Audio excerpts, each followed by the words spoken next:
Welcome to your midweek motivation. Hopefully your week is going great, and yet this is the time of year that can be kind of stressful. Christmas is coming up, and you may be sitting there planning, hoping that your plans come to fruition. But have you ever noticed that sometimes your best laid plans just don't work out? I'm a planner. I love putting things on paper and seeing it come to life. Like, that's one of my favorite things to do. I love dreaming and thinking about the future and what it's going to look like, and then coming with a plan to make sure that it happens.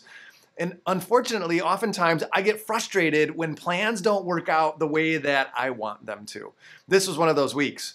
I'd made a plan. It was a great plan. I'd put a lot of time into the plan. It was really exciting. And then guess what? It didn't pan out. Or I should say it didn't plan out. Yeah, Dad, that was a dumb joke. Yep, you're right, it was. But you know what? It didn't pan out.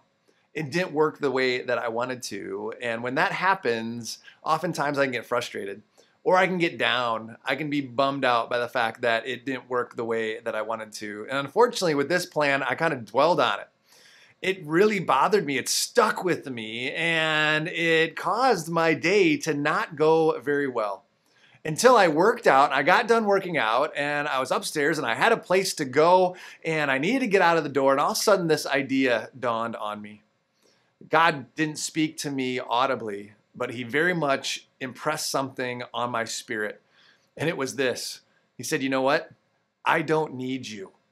See, my plan was to do something great for God, and I wanted to see it happen, and there was going to be this moment where it was going to be glorious and fantastic, and then it didn't work out.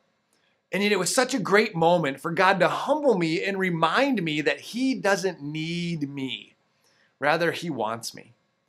And I heard him say to me, again, not audibly, but in my spirit, he said, are you being faithful to what I've asked you to do? And then he's like, because then I'll do the rest. And that was huge for me as I sat there going, yes, I'm being faithful. And that's all I can really do is try to be faithful, to do the things that I can do so that God then will do the rest. And I have to give it over to him. Well, I wrestle with that every day in my life. I get up with a plan. I get up with something that I want to do that day to see God do big things. And it doesn't always go the way that I want. And I've got to remember, and God gives me those moments regularly for me to remember that it's not about me. It's not about what I'm doing. It's not about my ego or who I am or what I'm about. But rather, it's about me being faithful so that God can be seen in the middle of it, and then he'll do the rest. So how about your plans? Where are you at this week? Are you making a lot of plans? Are you hoping that God will use you? Is it an exciting time where you're like, oh, it's going to be X, Y, and Z? Well, hey, don't get frustrated if it doesn't go the way that you hoped. In fact, rather, be excited about what God's going to do in it, and that he's using you for his purpose, and that our responsibility is to be faithful. And then give it to him because he's going to do the rest. So this Christmas, wherever you're going, whatever you're doing, whoever you're with, do it really, really well. But do it knowing that God's using you for his plan, and we don't always know what that is.